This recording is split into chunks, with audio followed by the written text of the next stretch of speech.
কেরামতি আর কেরামতি, ইউনূসের 3-0 কেরামতি। স্বাস্থ্যখাত ধ্বংস, অর্থনীতি ধ্বংস, দেশের সার্বভৌম বিপন্ন। 1957 সালে মীর জাফরের কারণে আমাদের 200 বছরের গোলামি জিঞ্জির পড়তে হয়েছে।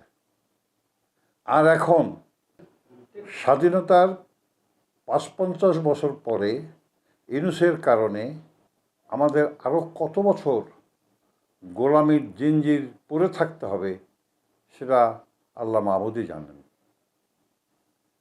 ইউনূসের কারণে দেশের হাজার হাজার কলকারখানা বন্ধ হয়ে গেছে, শ্রমিকরা বেকার হয়ে গেছে, অর্থনীতি বিপন্ন হয়ে গেছে।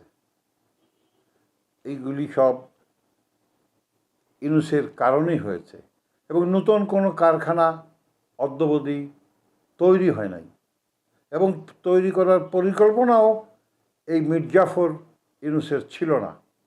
তার একটাই উদ্দেশ্য ছিল, এই দেশকে কিভাবে ধ্বংস করা যায়, দেশকে জঙ্গিবাদী দেশ হিসাবে সারা পৃথিবীতে প্রতিষ্ঠিত করা যায়।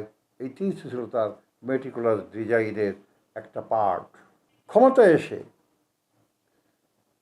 যত জঙ্গি ছিল বাংলাদেশের জেলখানায়, সব জঙ্গিকে উনি জেলখানার থেকে বের করে দিয়েছে।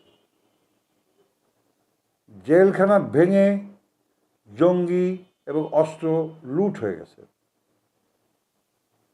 তার কোনো প্রতিউত্তর, তার কোনো পরিশোধ, তার কোনো উদ্ধারের চেষ্টা উনি করেন নাই।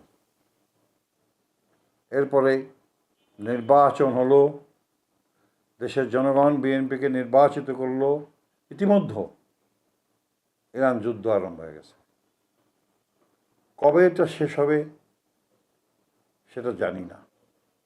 এটা যদি দীর্ঘমেয়াদী হয়, এই মুসলিম দেশগুলিতে আমাদের লক্ষ লক্ষ শ্রমিক কাজ করে, তারা রেমিটেন্স পাঠায়, এবং এই লোকগুলি যদি ফেরত আসে বাংলাদেশে, তাহলে কি অবস্থা সৃষ্টি হবে দেশে।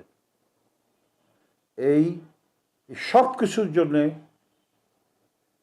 দায়ীকে, দায়ী হলো এই চোর লুটেরা ইউনূস এবং তার গং দায়ী। ইউনূসের বক্তৃতায় শুনেছি, আমি শুনেছি, আপনারা শুনেছেন, সবাই শুনেছেন, যে পৃথিবীর বহু দেশ থেকে কাজ করার জন্যে, লোক নিয়ে যাওয়ার জন্যে চিঠি পাঠিয়েছেন। এই চিঠি তো কোথাও দেখলাম না, কোনো পত্রিকা আসলো না, কোনো জায়গায় আসলো না। তো এইসব মিথ্যা বানোয়াটি তথ্য এই একজন বৃদ্ধ মানুষ উনি কিভাবে দিলেন? একটা শিক্ষিত মানুষ হিসেবে বলে মানুষ, উনি কিভাবে দিলেন? উনি কি করলেন? ওনার স্বাস্থ্যমন্ত্রী, ওনার প্রিয় ভাজন, ওনার গ্রামীণ ব্যাংকের নূরজাহান বেগম, উনি কি করেছেন? উনি কিছুই করেন নাই, স্বাস্থ্যখাত নিয়ে চিন্তাও করেন নাই। পতিত সরকারের আমলে করোনার সময় তদানীন্তন স্বাস্থ্যমন্ত্রী জাহিদ মালিক সাহেব অনেক দুর্নীতি করেছেন।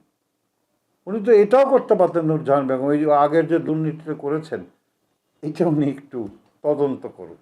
উনি তদন্ত করে নাই কেন? উনি নিজেই তো দুর্নীতিবাজ। একটা দুর্নীতিবাজ তো আর একটা দুর্নীতিবাজদের তদন্ত করতে পারে না। আজকে কেন টিকা আনা হয় নাই? কোনো পরিকল্পনা নাই কেন? আজকে দেশে শত শত বাচ্চা শিশু মৃত্যুবরণ করেছে। এখন উনি যদি একটা করত, উনি যদি পতিত সরকারের স্বাস্থ্যমন্ত্রীর তদন্ত করত, তাহলে আমরা বুঝতাম কিছুটা করেছে।